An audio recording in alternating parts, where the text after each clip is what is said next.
The editor-in-chief of World Affairs Brief, Joel Skousen, is going to join us to talk about geopolitical affairs, the Ebola outbreak, and the most survivable, safe areas during a pandemic here in the United States and other parts of the world.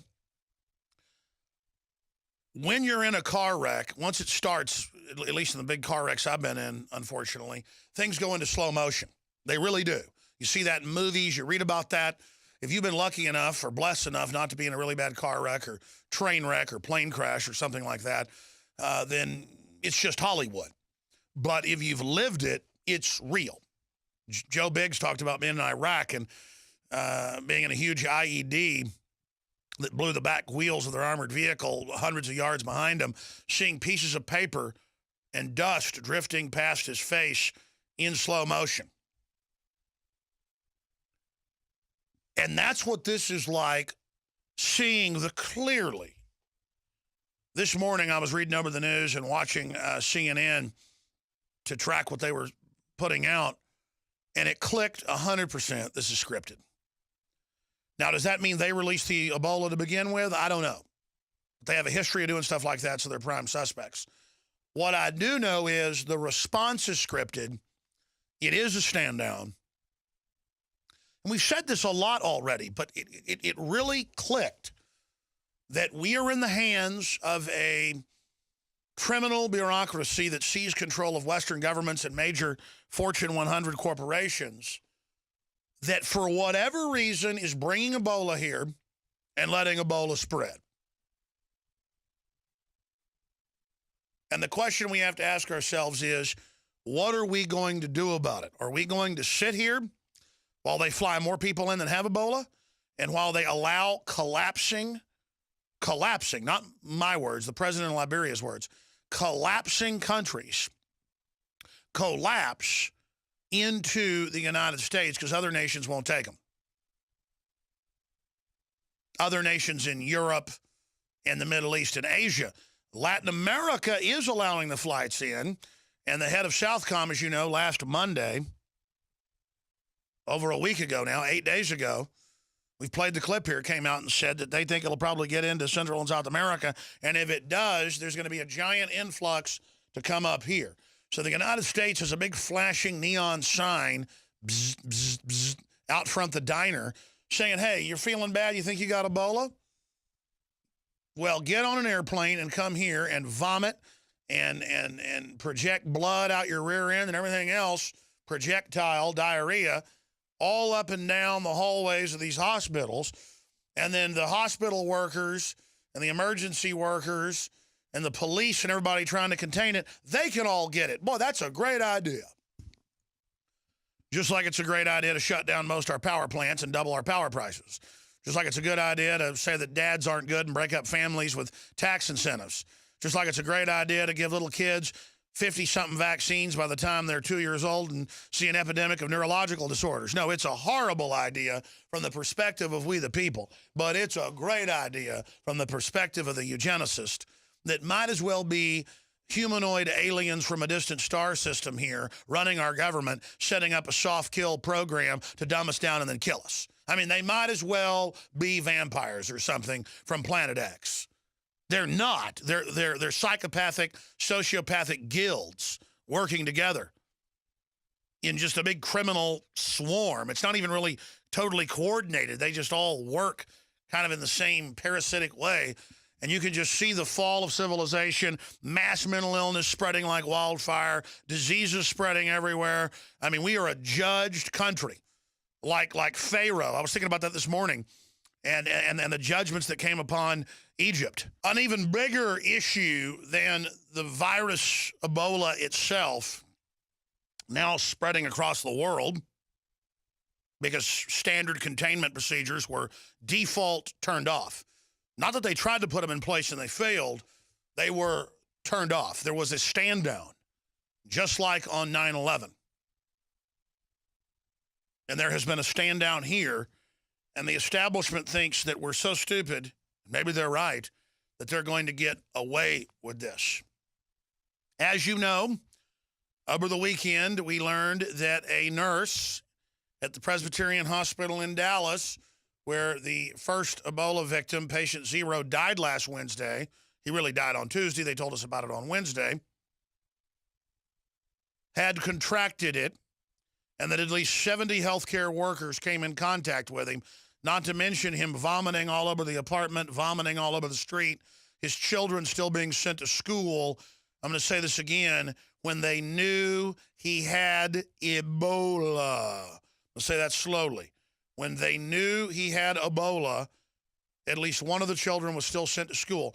Your child's got the flu or a cold, they say don't go, but, oh, this time send him.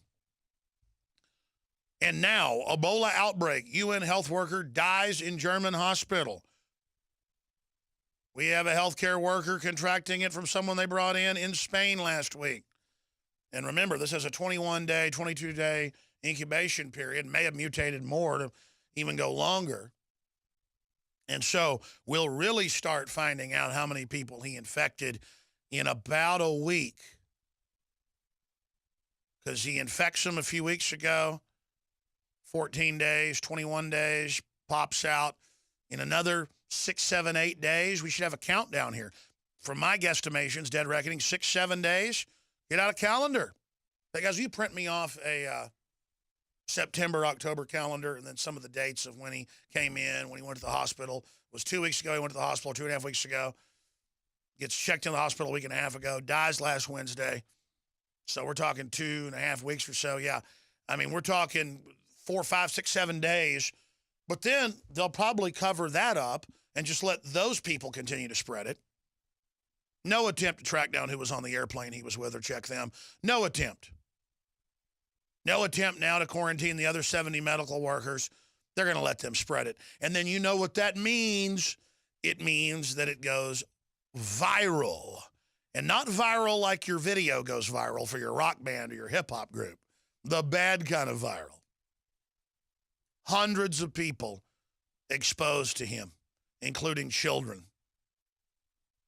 Now out there spreading it.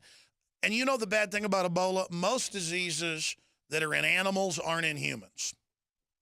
They don't cross the zoological bridge, as it's called. Well, Ebola can be carried by your dog or by your cat, or pretty much anything else warm-blooded you've got.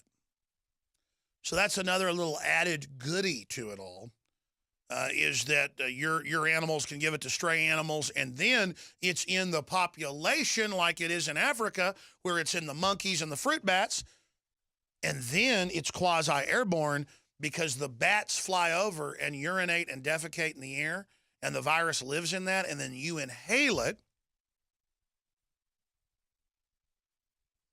And you know the compassionate thing to do is going to be bringing the children of Latin America, when it starts spreading in Latin America in ideal conditions, Southcom is saying, to come here over the open border and to show up at the hospitals for the health care. And then I saw the headline last week, weeks after I'd pointed this out. It's just common sense. I just point that out so people don't think that I'm just extrapolating and it's not actually happening. There was the headline, Ebola in America, good for Obamacare, because it shows a federal response and a federal crisis, and only the feds can organize against it. Yeah, don't let a good crisis go to waste. Gee, you got 7 African countries, it was 4, then 5, then 6, now 7, that have Ebola in them, and Spain and the U.S., and looks like they're covering cases up in Australia and other areas. But let's just say 8 countries right now. No, 9 countries. 7 African, 1 European, 1 North American. So you've got 9 countries that we know have it. And it's all during the flu season with compromised immune systems. And it's clearly mutated over 300 times in the last 6 months. That's the CDC and World Health Organization's own number. 326 times, I think, was the last mutation. Before, a big in years past, a large Ebola or Obola outbreak would be 6 people, 15 people, 21 people. That was the previous big one. Now it's clearly tens of thousands. They're covering up the numbers, still claiming that it's only 3,000 that have died. It's hundreds of thousands, if not millions, that have now been in contact with it and contracted it. And it's spreading, and you don't block people out of those countries day one, like the British and the French and others did almost 2 months ago. And then you advertise you're going to leave the flights open so that middle class and wealthy Nigerians who've got it and other folks from Africa, Sierra Leone, can then come over here. That is a guaranteed recipe to spread Ebola, and now it's spread. And remember, Geraldo Rivera said, how dare you claim immigrants could bring Ebola? It's impossible. How dare you say that fish live in the ocean? It's preposterous. How dare you not support Obama's gun control agenda, or you're racist? Just do whatever we say, even if it flies in the face of common sense. But now Southcom admits they think Ebola will probably come across the border. Now a second person has gotten it in the U.S. from patient zero. So the first person to supposedly officially contract it. And the World Health Organization is predicting 10,000 new Ebola cases per week. We've got an L.A. bus driver quarantined after a passenger yells, "I have Ebola." So you're going to have lots of schizophrenics and attention whores running around declaring that they have Ebola. I think you could get trendies to sign a petition. In fact, we're going to do this here in Austin, and we're going to do it down on the border. And you have to phrase it right. Obama, our gracious, dear leader, wants us to help the world. And as the CDC chief has said, leaving the borders open, letting the flights come in is the way to fight Ebola. So shouldn't we all sign a petition to bring the Ebola patients, not just U.S. citizens, but of the world, to the United States, and to not make them feel ostracized, put them in schools with our children? And I think the average trendy will sign it, because self-destruction is their religion. Failure and collapse is their God. Now, let's go over some of these headlines. Kurt Nwo wrote a story for Infowars.com with video. Dallas nurse, is Ebola airborne now? Scientific evidence, Ebola virus transmitted via infectious aerosol particles. A 3-year nurse at Dallas Presbyterian Hospital told a local television station she fears Ebola may be airborne because another nurse who religiously followed protocols in a hazmat suit still got it. That's what a lot of other top scientists are saying. We, of course, have been criticized for publishing those reports linked to the CDC. We've been attacked by the mainstream media for actually reporting facts, which is a badge of honor. Please keep throwing me in that briar patch. Most U.S. hospitals cannot safely handle Ebola patients. Another story breaking that down on Infowars.com. Sick passengers on Boston flight prompt Ebola scare, hazmat crews on scene. So even bigger than the virus itself is the hysteria. That's what I meant to get to at the start of the segment. Even bigger than the deaths, which are tragic, is the fear in the economy this is going to cause. And could they use, as I predicted before this happened, a bioweapon release as the pretext to smokescreen a worldwide economic collapse, blaming it on that, not the end of the fiat fractional reserve banking derivatives market. Another headline, AP, Ebola patient cared for by 70 hospital staffers. World Health Organization says Ebola is modern era's worst health emergency. Ebola epidemic has killed more than 4,000 people, they now say. Guaranteed much higher than that. Ebola camps, Infowars.com, PrisonPlanet.com, by Steve Watson. Fox analyst calls for quarantine camps in every city. That's right. Don't control the border. Don't stop the flights. Let it start spreading. And then lock up anybody who looks like they're a little bit sick with a bunch of people with Ebola, ensuring it spreads. I told you months ago that's what they do. Because whatever the most evil, out-of-control policy is to make the crisis as bad as possible, this political class will do it.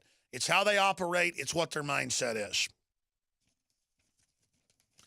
So there's some of those headlines. Let me continue with the headlines. After telling you it's no big deal, there's no crisis, there's no problem, CDC urges all U.S. hospitals to think Ebola and to get ready to respond to it after they brought them in. That's AP.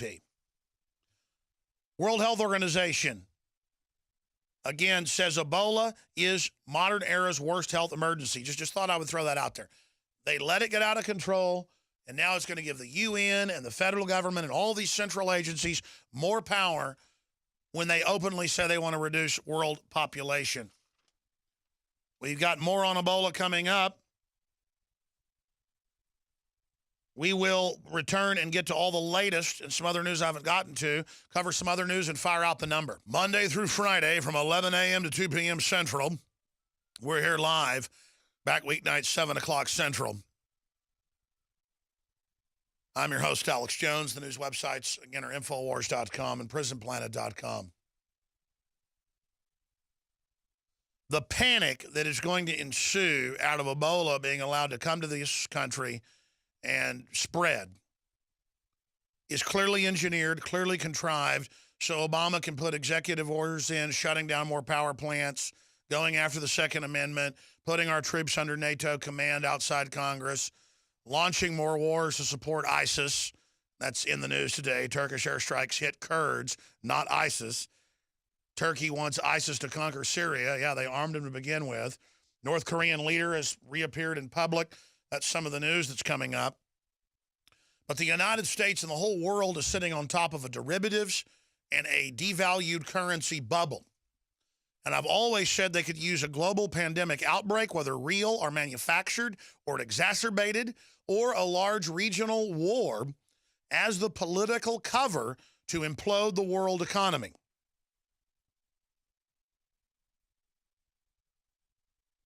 At this point,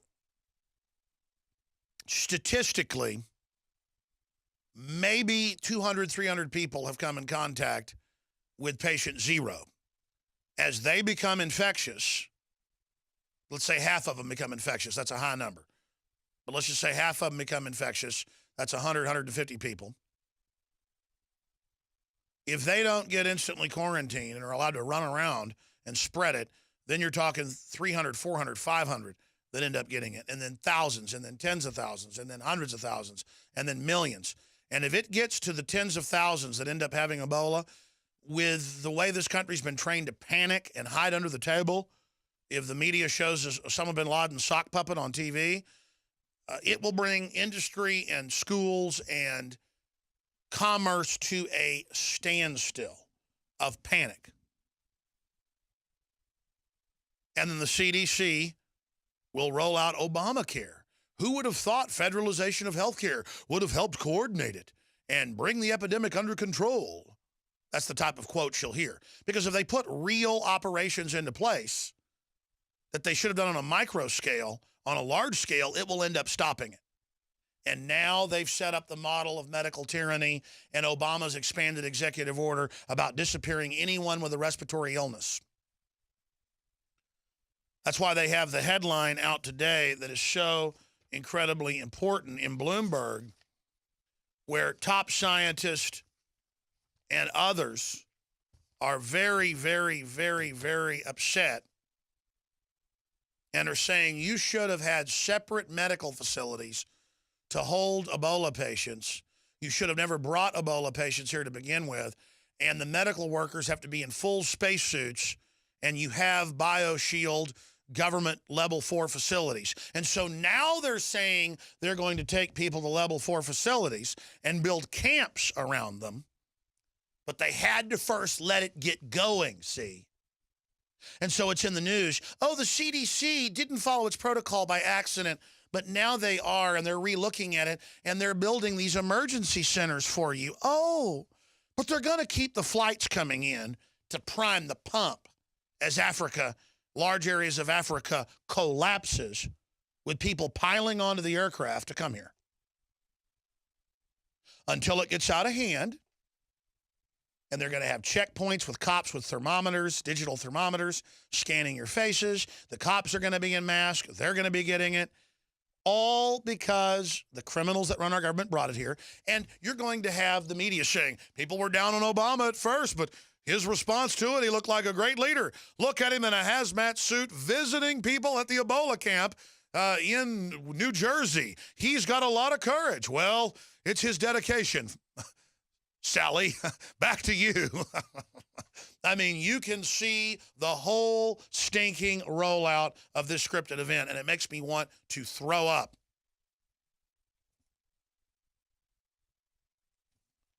Truly, truly insane that they would allow this to get to that point and only now come out and talk about putting in the default procedures. But if they would have put the default procedures 2 months ago, like Europe did, and like the Arab countries did, this wouldn't have happened, and we couldn't have had this non-citizen from Nigeria with a fever, vomiting, flying back to the U.S. to try to go to the hospital to get treatment. And our healthcare system is so hopelessly broken. I've had them try this with my kids before. They've got a bacteria, they've got a virus, and they try to give them antibiotics for a bacteria when they have a virus. They don't even test them to see if you have a virus or a bacteria. They just give you antibiotics. And then Jesse Jackson says it's racism. No, it's our screwed up system. I'm going to find that Bloomberg article here and come back with that because I can't find it.